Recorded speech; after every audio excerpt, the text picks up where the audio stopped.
Baik, assalamualaikum warahmatullahi wabarakatuh. Semangat pagi anak-anakku sekalian yang sama-sama dirahmati oleh Allah SWT. Bagaimana kabarnya hari ini? Mudah-mudahan anak-anakku sekalian dalam keadaan sehat walafiat, dan tentunya mudah-mudahan selalu dalam lindungan Allah Subhanahu wa taala. Amin amin ya rabbal alamin. Minggu kemarin kita sudah belajar tentang beberapa hal yang terkait dengan belanja online, ya kan? Kita kemarin sudah belajar tentang online shopping. Kita belajar menggunakan Zoom. Ada sekitar 36 yang 40 ya yang hadir. Jadi ada beberapa yang tidak masuk. Tentunya nanti anak-anak yang tidak masuk bisa mengakses kembali YouTube yang sudah saya upload di channel saya. Kemudian anak-anak sekalian, tentunya kita masih ingat bahwa seminggu yang lalu kita belajar tentang bagaimana cara kita menjual dan membeli barang di internet. Sudah dipraktekkan melalui Zoom ya. Nah, untuk kali ini kita akan belajar banyak hal ya di layar anak-anak sekalian. Di situ sudah jelas tulisannya ada tiga ya, ada 3 pembelajaran kita: e-book, robot, dan pembelajaran elektronik. Baik, apa yang harus kita kuasai hari ini? Kita klik dulu di sini. Nah, kita klik dulu ya. Yang akan kita kuasai kali ini adalah kita akan belajar tentang bagaimana dampak teknologi komputer terhadap masyarakat. Lanjutan dari kemarin, yaitu kita akan belajar tentang ada e-book, ada robot, dan ada pembelajaran elektronik. Nah, untuk pembelajaran elektronik ini akan kita lakukan minggu depan. Kali ini kita akan belajar e-book dan robot saja. Oke. Untuk anak-anakku sekalian, sebelum melihat lebih lanjut, maka jangan lupa absen di kolom komentar ya. Sebutkan kelasnya, karena langsung saya absen dan langsung saya masukkan di dalam buku daftar hadir. Baik, kita akan belajar e-book dulu. Apa sih e-book itu? Ya, kita klik di sini. Ya. Kita lihat apa sih itu e-book. E-book, buku elektronik. Buku elektronik disebut juga dengan e-book. E itu artinya elektronik, book itu artinya buku ya. Jadi buku elektronik. Kalau dalam bahasa Inggris itu electronic book, diubah menjadi bahasa Indonesia menjadi buku elektronik ya gitu. Yaitu buku yang dikemas dalam bentuk digital. Buku elektronik dapat dibaca menggunakan aplikasi e-reader atau electronic reader. Bisa juga menggunakan Adobe Reader, Calibri, dan aplikasi-aplikasi sejenisnya. Banyak sekali anak-anakku sekalian aplikasi-aplikasi yang digunakan untuk membuka buku elektronik.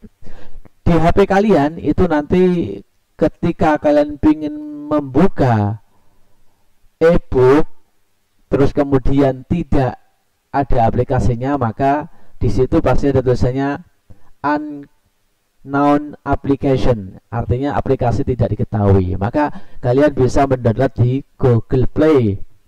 Tulis saja di situ aplikasi pembaca buku elektronik atau pembaca e-reader. Nanti banyak sekali, ratusan ya program-programnya. Kemudian apa saja sih manfaat dari buku elektronik itu? Manfaatnya antara lain adalah 1, mengurangi penebangan pohon. Loh, apa Pak hubungannya penebangan pohon dengan buku elektronik? Karena kertas itu bahannya adalah dari kayu, ya, kayu pembuat kertas. Nah, dengan adanya buku elektronik, maka kita tidak lagi membutuhkan kayu untuk membuat buku elektronik. Jadi bisa mengurangi penebangan pohon, bisa mengurangi banjir, ya kan? Kalau di hutan banyak sekali yang ditebang, nanti banjir, kan gitu. Yang kedua, harga buku lebih murah. Kita bisa buat sendiri, ya kan? Harganya lebih murah. Kita tinggal download saja. Atau mungkin kalau beli tidak semahal buku biasa, ya. Atau namanya hard copy, ya kan? Buku biasa itu namanya hard copy bahasa komputernya. Kalau e-book bisa dinamakan dengan soft copy, ya. Jadi buku yang ada dalam suatu file. Yang ketiga, dapat dibaca di mana saja. Kita bisa membaca buku itu lewat laptop, lewat iPad, lewat HP, lewat media-media yang lainnya. Jadi lebih mudah dibawa kemana-mana bisa, gitu ya. Yang keempat, dapat mencari kalimat atau bab tertentu secara cepat. Nah, ini enaknya buku elektronik. Kita bisa mencari sesuatu lebih cepat. Contoh, kalau kita mencari kalimat komputer gitu aja, di dalam suatu buku itu tinggal kita ketikkan komputer. Semua kata yang terkait dengan komputer nanti langsung muncul semua. Jadi beda dengan di buku biasa. Kita harus cari per halaman dan kita harus membacanya. Kalau di situ tidak. Dan kita harus lihat daftar isinya kalau menggunakan buku biasa. Kalau di buku elektronik tidak, tinggal klik cari gitu aja, ada semuanya di menu shot. Nanti akan saya praktekkan bagaimana cara kita menggunakan buku elektronik, di mana kita bisa mendownload, dan kemudian bagaimana cara kita mencari kata yang ada di situ biar cepat kita mencarinya. Nanti akan saya praktekkan di halaman selanjutnya. Nah, di sebelah kanan ini ada contoh buku elektronik, ya. Contohnya apa saja, anak-anak sekalian? Ini coba kita klik di sini. Contohnya buku elektronik adalah seperti itu. Ada portal pendidikan, ada tryout, ada kurikulum 2016 dan seterusnya. Banyak di situ, ya. Jadi ini adalah contoh buku elektronik. Nah, selanjutnya mari kita dengarkan bersama-sama, kita lihat dan kita pahami prosesnya seperti apa sih kita mencari e-book itu, ya. Prosesnya seperti apa kita mencari e-book itu. Kita lihat videonya, kita pahami dengan baik. Mudah-mudahan setelah ini anak-anak tadi bisa mendownload sebuah e-book yang ada di internet. Jadi ini akan lebih mudah. Saya memberikan contoh beberapa alamat saja, ya. Yang salah satunya adalah di situ BSE Belajar Kemdikbud, ya. Ini e-book, tapi masih banyak e-book yang lain. Ini sebagai contoh saja yang resmi dari pemerintah. Baik, silakan anak sekalian untuk mendengarkan dan menyimak video berikut. Oke, baik, terima kasih anak sekalian. Tampilan ini adalah sebuah tampilan yang menunjukkan buku elektronik atau yang kita pelajari tadi namanya e-book. Di sini nanti anak-anak bisa mengaksesnya di sini https://bse.belajar.kemdikbud.go.id. Nah, kalau sudah baru di enter, nanti akan muncul seperti ini tampilan awal, ya. Ini contoh buku elektronik. Di sini banyak sekali buku elektronik yang anak-anak bisa nanti mendownloadnya secara gratis, ya. Saya kasih contoh aja. Ini banyak sekali buku di sini, ya. Nah, saya kasih contoh aja. Kita akan mendownload buku-buku untuk anak SD, ya. Kita klik baru kita tunggu. Kita tunggu karena masih seperti ini, dia masih loading. Kita tunggu sampai dia membuka ya, karena bukunya di situ banyak sekali. Nah, ini nih. Nah, ya, ada 3 di sini buku SD yang sudah disediakan. Salah satunya ada PAI. Kalau kita ingin konten yang lainnya, tinggal klik aja di bawah di sini. Sudah mewakili aja dia yang 3. Nah, kalau sudah, kita pilih salah satu di antara buku yang kita inginkan. Kita milih buku siswa ini, atau kita milih buku siswa yang kelas berapa ini anak-anak? Tidak kelihatan ini tulisannya. Atau kita pilih yang PAI. Kita klik satu aja ya. Klik satu kali. Nah, nanti tampilannya seperti ini. Ya, ada error seperti ini. Oke. Dan buku-buku yang lainnya akan tampil tentang agama Hindu. Di sini ada juga kesehatan masyarakat dan seterusnya. Nah, bagaimana cara mendownloadnya, anak-anak sekalian? Kita tinggal download aja di sini. Ya, klik aja download. Datanya di sini ada buku untuk kelas 3. Nah, ini contoh aja ya. Nanti anak-anak bisa mendownload buku yang lain. Atau saya bagikan, Pak. Saya bagikan ke teman saya, Pak. Nah, ini klik aja di sini. Klik bagikan. Lewat apa? Kita bagikan ke WA. Oke. Klik aja di sini. Klik WA, nanti masuk ke WA teman anak-anak ya, WA group atau seperti apa. Oke, saya contoh download. Klik aja download satu kali di situ. Nah, nanti muncul tampilan seperti ini. Nah, kita disuruh login. Nah, jadi sebelum masuk ke situ tadi kita harus login dulu. Ini karena saya juga belum punya akun, maka saya harus buat akun dulu ya. Klik di sini buat akun. Caranya sudah.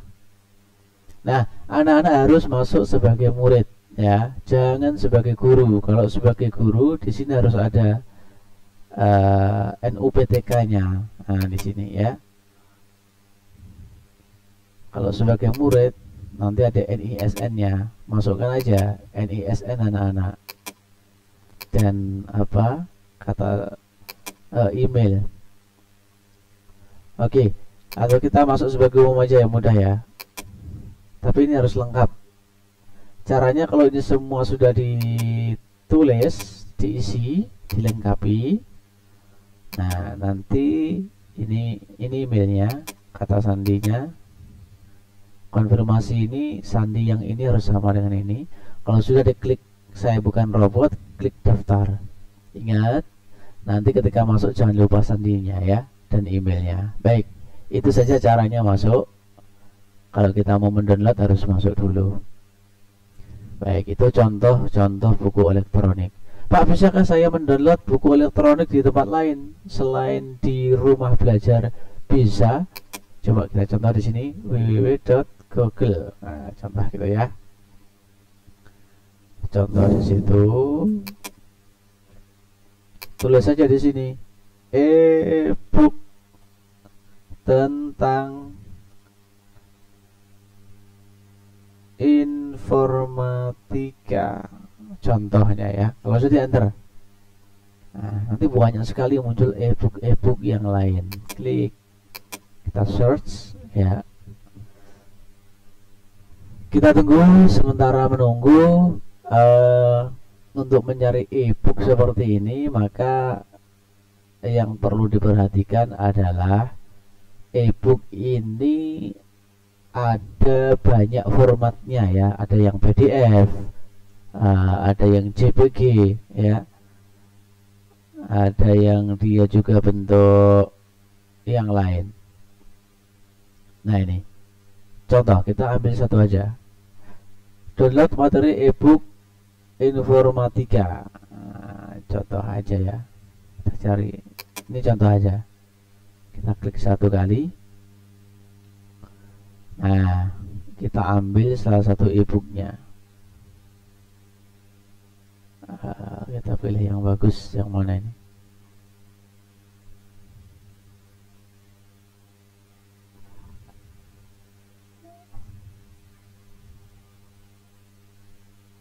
Nih, download ya, klik download.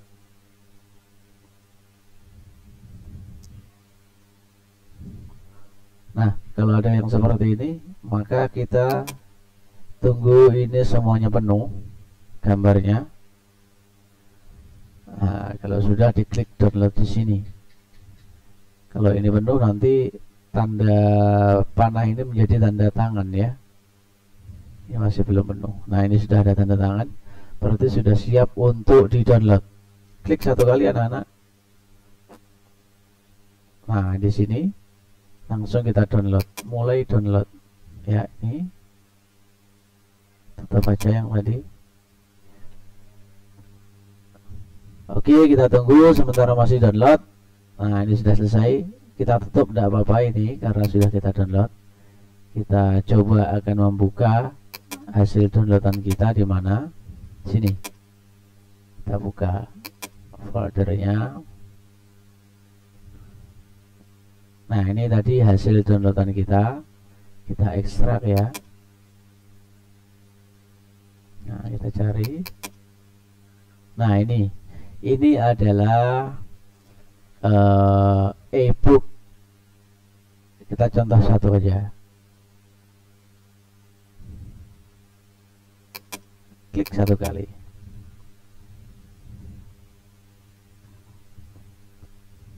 Maka anak-anak akan tahu tampilan e-book. Nah, ini seperti ini ya. Ini e-book. Mudah kan? Jadi kita tidak perlu perpustakaan dengan ruangan yang besar. Kita hanya perlu satu laptop, bisa membuka berlembar-lembar buku. Pak, bagaimana kalau saya mencari sesuatu yang ada di sini? Contoh, saya akan mencari kata-kata komputer ya. Maka yang diklik di sini adalah search. Kita cari search, di mana ada menu search atau find ya. Nah, ini nih, ada kata find di sini. Klik, tulis saja kata-katanya di sini. Komputer. Kalau sudah di enter, maka akan muncul kata-kata yang mengandung kata-kata komputer di situ. Nah, di sini kita harus sign in dulu ya. Kita harus sign in dulu katanya. Artinya harus masuk dulu.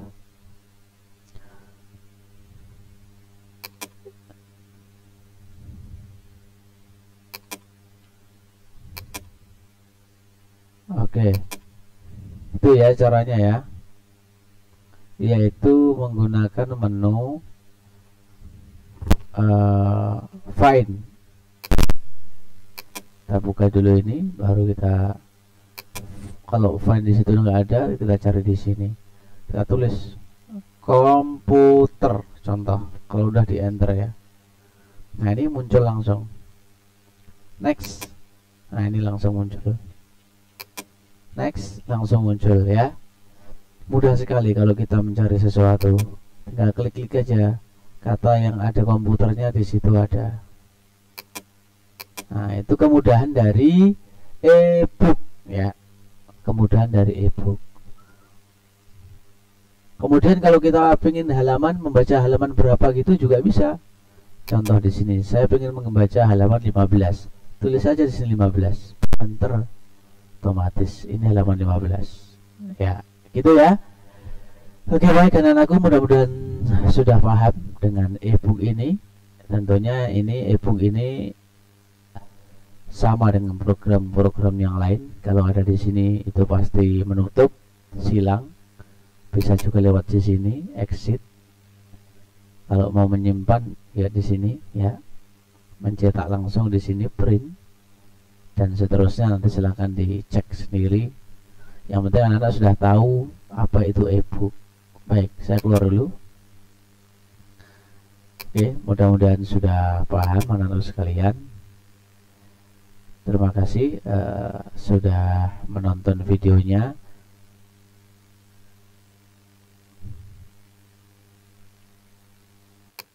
Oke, baik. Terima kasih anak sekalian.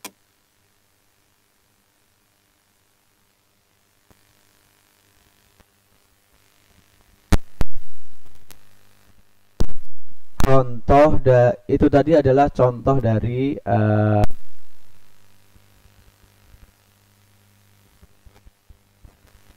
selanjutnya.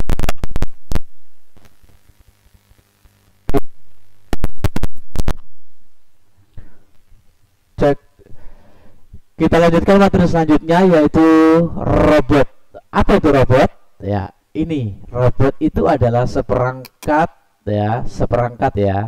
Robot adalah seperangkat alat mekanik ya yang bisa melakukan tugas fisik baik dengan pengawasan dan kontrol manusia ataupun menggunakan program yang telah didefinisikan terlebih dulu atau kecerdasan manusia. Istilah robot berawal dari bahasa Ceko, robota, yang berarti pekerja atau kuli yang tidak mengenal lelah atau bosan. Robot biasanya digunakan untuk tugas yang berat, berbahaya, pekerjaan yang berulang dan kotor. Artinya kotor itu adalah di tempat-tempat yang tidak bisa dijangkau manusia. Biasanya kebanyakan robot industri digunakan dalam bidang produksi. Penggunaan robot lainnya termasuk untuk pembersihan limbah beracun, penjelasan bawah air dan luar angkasa, pertambangan, pekerjaan cari dan tolong untuk pencarian tambang ya, artinya di situ nanti di setting sedemikian rupa sehingga ada menu cari dan tolong ya. Di situ nanti ada program-program setiap robot masing-masing berbeda. Oke, penggunaan robotnya ada 3. Yang pertama adalah robot industri. Robot ini digunakan oleh beberapa pabrik untuk melakukan pekerjaan yang rumit dan memerlukan ketepatan yang tinggi. Penggunaan robot dalam industri dapat mengurangi kesalahan dalam produksi. Contoh ini adalah gambar robot yang digunakan untuk industri mobil, anak-anakku sekalian. Jadi tidak mungkin kalau manusia yang melakukan ini, karena dalam satu hari produksi mobil ini bisa mencapai ratusan ya, luar biasa. Kalau manusia mungkin akan terasa berat dan susah. Ya, ini robot industri. Salah satu contohnya adalah perusahaan industri motor, industri mobil, ya seperti gambarnya di situ.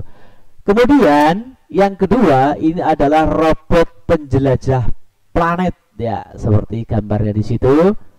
Robot ini dibuat untuk mempelajari benda langit di luar angkasa.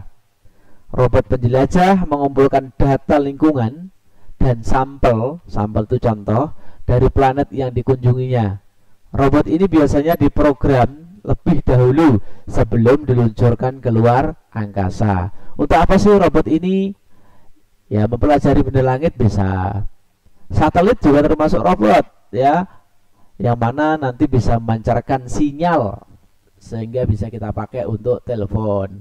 Sinyalnya dipancarkan ke bumi, bisa dipakai untuk telepon. Itu juga termasuk salah satu robot penjelajah. Kemudian yang ketiga ini ada robot medis. Adalah robot yang digunakan dalam bidang kesehatan untuk membantu operasi. Robot dapat membantu dokter dengan akurasi yang tinggi. Tetapi robot ini mempunyai kelemahan, yaitu biayanya terlalu tinggi. Coba lihat gambarnya tuh anak-anak ya. Di situ orang yang ada di situ tinggal mengetik layanannya saja. Pingin diantarin obat atau pingin diantarin makanan atau minuman, tinggal klik saja di situ. Apalagi ketika pandemi COVID-19 seperti ini, hampir di banyak rumah sakit itu sekarang sudah mulai menggunakan robot sebagai pelayan, pengganti manusia, karena aman dan tidak terjangkit virus COVID-19 ya kan, tidak bersentuhan dengan sesama manusia seperti itu robot medis. Nah, robot-robot seperti ini ya, robot medis, robot industri, robot penjelajah planet, itu semuanya diprogram oleh manusia. Ingat, secanggih-canggih robot pasti masih canggih manusia. Kenapa? Karena yang membuat robot itu manusia. Oke, jadi robot itu intinya adalah dibuat untuk membantu tugas dan mempermudah kehidupan manusia. Karena robot bisa melakukan tugas dengan cepat dan tepat tanpa merasa lelah dan bosan seperti kita ya. Kalau kita mungkin awalnya semangat mau ngangkat sesuatu, tapi mungkin tidak sampai 1 jam itu sudah lelah gitu ya, sudah capek. Tapi robot ini tidak capek ya, karena dia sudah diprogram. Oke, baik. Saya kira itu yang bisa saya sampaikan pada kesempatan ini. Alhamdulillah, pembelajaran TIK kita sudah selesai. Mudah-mudahan bermanfaat. Dan untuk anak-anak sekalian, silahkan ditonton sampai selesai. Jangan lupa dibaca juga buku TIK-nya yang ada di halaman 87 dan 89. Baik, saya akhiri, kurang lebihnya Ustaz Agus Sultanik mohon maaf. Nuhun wal qalami wa ma yasturun. Assalamualaikum warahmatullahi wabarakatuh.